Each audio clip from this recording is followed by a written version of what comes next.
نحمدہ و نصلی علی رسولہ الکریم اما بعد۔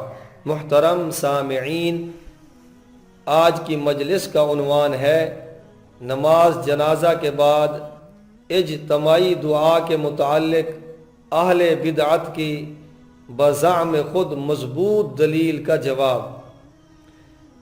اہل بدعت جنازہ کے بعد دعا کے ثبوت کے لیے مشکات شریف سے ایک حدیث پیش کرتے ہیں، اور جنازہ کے موقع پر اکثر ان کے مولوی یہ حدیث پڑھ کے عوام کو گمراہ کرتے ہیں۔ ان کے بقول یہ ہماری مضبوط ترین دلیل ہے۔ حدیث شریف یہ ہے، عن ابی ہریرہ رضی اللہ تعالی عنہ قال قال رسول اللہ صلی اللہ علیہ وسلم اذا صلیتم علی المیت فاخلصوا له الدعاء۔ مشکات شریف جلد نمبر 1 صفحہ نمبر 146۔ حدیث کے ترجمہ سے ہی حق اور باطل واضح ہوتا ہے۔ حضرت مولانا قطب الدین خان دہلوی رحمہ اللہ شاہ محمد اسحاق دہلوی رحمہ اللہ کے شاگرد رشید ہیں، اور یہ بزرگ دیوبندی بریلوی جھگڑا سے قبل کے ہیں۔ انہوں نے مشکات کی بزبان اردو عظیم و شان شرح مظاہر حق کے نام سے لکھی ہے۔ اس کتاب کے مطالعہ سے آپ کی وسعت علمی کا اندازہ ہوتا ہے۔ مولانا حدیث بالا کا ترجمہ ان الفاظ سے کرتے ہیں۔ حضرت ابو ہریرہ رضی اللہ تعالی عنہ سے روایت ہے کہ فرمایا رسول اللہ صلی اللہ علیہ وسلم نے، جس وقت کہ تم پڑھو نماز میت پر، پس خالص کرو اس کے لیے دعا۔ مظاہر حق جلد نمبر 2 صفحہ نمبر 118۔ اہل بدعت نے اس حدیث کا جو ترجمہ کیا ہے وہ بھی ملاحظہ کریں۔ وہ کہتے ہیں جب تم میت پر نماز پڑھ لو تو اس کے لیے خالص دعا مانگو۔ جعل حق جلد نمبر 1 صفحہ نمبر 274۔ ان دونوں ترجموں میں زمین و آسمان کا فرق ہے۔ حضرت دہلوی رحمہ اللہ نے جو ترجمہ کیا ہے وہ حضور صلی اللہ علیہ وسلم، حضرات صحابہ اور فقہائے کرام کا حقیقی ترجمان ہے، اور مفتی احمد یار خان نے جو ترجمہ کیا ہے وہ خواہش نفس کی ترجمانی ہے۔ اہل بدعت کا یہی طرہ امتیاز ہے کہ وہ اپنے خود تراشیدہ اعمال کی تائید کے لیے معنی میں تعریف کر دیتے ہیں۔ مفتی صاحب نے جس کتاب سے یہ حدیث نقل کی ہے ان کا ترجمہ اس کتاب کے مصنف رحمۃ اللہ علیہ کی کھلی مخالفت کر رہا ہے۔ مشکات شریف کے مصنف نے اس حدیث کو جس عنوان کے تحت لکھا ہے وہ عنوان ہے جنازہ کے ساتھ چلنے کا بیان والصلاۃ علیہا، اور جنازہ پڑھنے کا بیان۔ تو مصنف کا صلاۃ علیہا سے مقصد نماز جنازہ کے اندر کے احکام اور پڑھی جانے والی دعاؤں کو بیان کرنا ہے۔ اس حدیث کے بعد مصنف رحمہ اللہ نے وہ احادیث لکھی ہیں جن میں حضور صلی اللہ علیہ وسلم سے تیسری تکبیر کے بعد مختلف دعائیں پڑھنا منقول ہے۔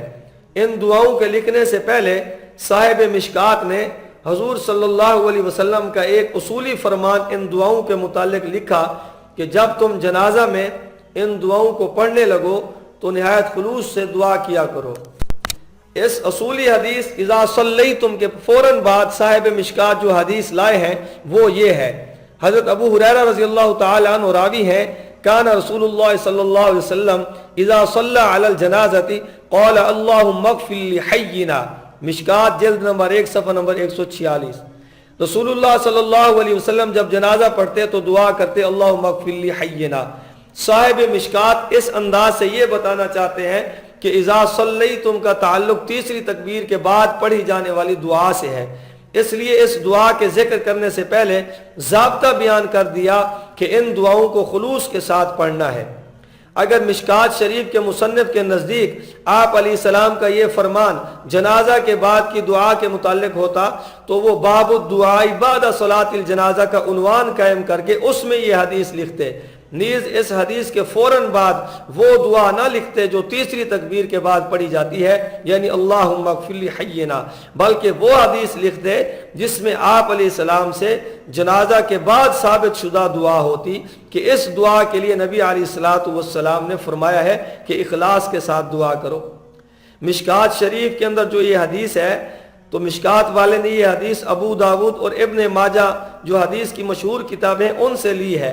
اب دیکھیے سنن ابن ماجہ کے مصنف نے اس حدیث کو باب ما جاء فی الدعاء فی الصلاۃ علی الجنازہ کے عنوان کے تحت درج کیا ہے۔ اس عنوان کا مطلب ہے وہ باب جس میں اس دعا کے متعلق احادیث ہوں گی جو جنازہ کے اندر پڑھی جاتی ہیں۔ مصنف نے عنوان میں فی الصلاۃ کا جملہ لکھا ہے، جس کا معنی عام پڑھا لکھا بھی جانتا ہے کہ نماز میں۔ تو ان عنوانات کو قائم کر کے ان کتابوں کے مصنفین نے پہلی حدیث ہی یہی اذا صلیتم علی المیت لکھی ہے۔ اس کے بعد دوسری حدیث وہی حضرت ابو ہریرہ والی لائے ہے کہ رسول اللہ صلی اللہ علیہ وسلم نے تیسری تکبیر کے بعد دعا پڑھی اللہم اغفر لی حینا۔ اس کے بعد صاحب مشکات نے 3 حدیثیں اور بھی لکھی ہیں جن میں آپ علیہ السلام کی طرف سے جنازہ کے اندر مختلف دعائیں پڑھنا ثابت ہے۔ تو اس کتاب کے مصنف کا انداز بھی صاف بتاتا ہے کہ ان کے نزدیک اذا صلیتم والی حدیث جنازہ کے اندر پڑھے جانے والی دعا کے متعلق ہے۔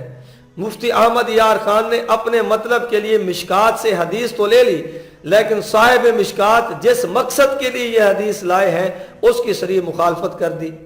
الغرض جن محدثین نے اس حدیث کو اپنی کتابوں میں لکھا ہے تو باب الدعاء فی صلاۃ الجنازہ وغیرہ کے عنوان کے تحت لکھا ہے، جس سے ان کا مقصد یہ ہے کہ جناب رسول اللہ صلی اللہ علیہ وسلم نے جنازہ کے اندر پڑھی جانے والی دعا کے متعلق فرمایا ہے کہ اخلاص کے ساتھ یہ دعا مانگو۔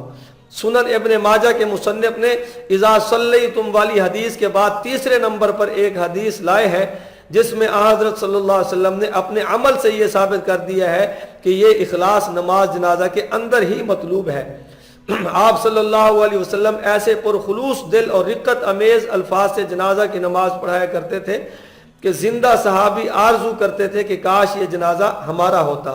تیسرے نمبر پر حضرت عوف بن مالک رضی اللہ تعالی عنہ والی حدیث ہے جو اس باب کے اول حصہ میں جو میں کسی مجلس میں بیان بھی کر چکا ہوں کہ ایک صحابی کا جنازہ آپ علیہ السلام نے پڑھایا تو جنازہ کے اندر اللہم اغفر لہ وارحمہ یہ دعا پڑھی۔ آپ کے الفاظ اور رقت امیزی دیکھ کر حضرت عوف بن مالک نے تمنا کی تھی کہ یہ میت میں ہوتا۔ تو سنن ابن ماجہ کے مصنف نے پہلے یہ حدیث اذا صلیتم لکھی کہ جنازہ پڑھو تو خلوص سے پڑھو، جس میں آپ علیہ السلام کی طرف سے اخلاص فی دعا کا حکم ہے۔ اس کے بعد حضرت عوف والی حدیث لا کر اس طرف اشارہ فرما دیا کہ اس اخلاص کے ساتھ دعا کرو جس طرح حضور صلی اللہ علیہ وسلم نے حضور صلی اللہ علیہ وسلم نے اخلاص کے ساتھ کی تھی اور حضرت عوف نے یہ تمنا کی تھی۔ جب جنازہ کے بعد دعا ثابت ہی نہیں تو اس کے لیے اخلاص کیسا؟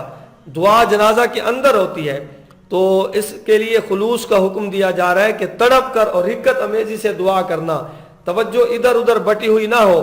حاصل اس بات کا یہ ہے کہ مفتی احمد یار خان کا ترجمہ جہاں محدثین کی مخالفت پر مبنی ہے وہیں اس حدیث کی روح کے خلاف ہے، کیونکہ حضرت صلی اللہ علیہ وسلم تو یہ تعلیم دینا چاہتے ہیں کہ میت پر جب تم جنازہ پڑھو تو اس میں نہایت اخلاص سے دعا کرو۔ یہ مطلب تو نہیں کہ نماز جنازہ تو بغیر اخلاص کے پڑھ لو اور اس کے بعد اخلاص سے دعا کرو۔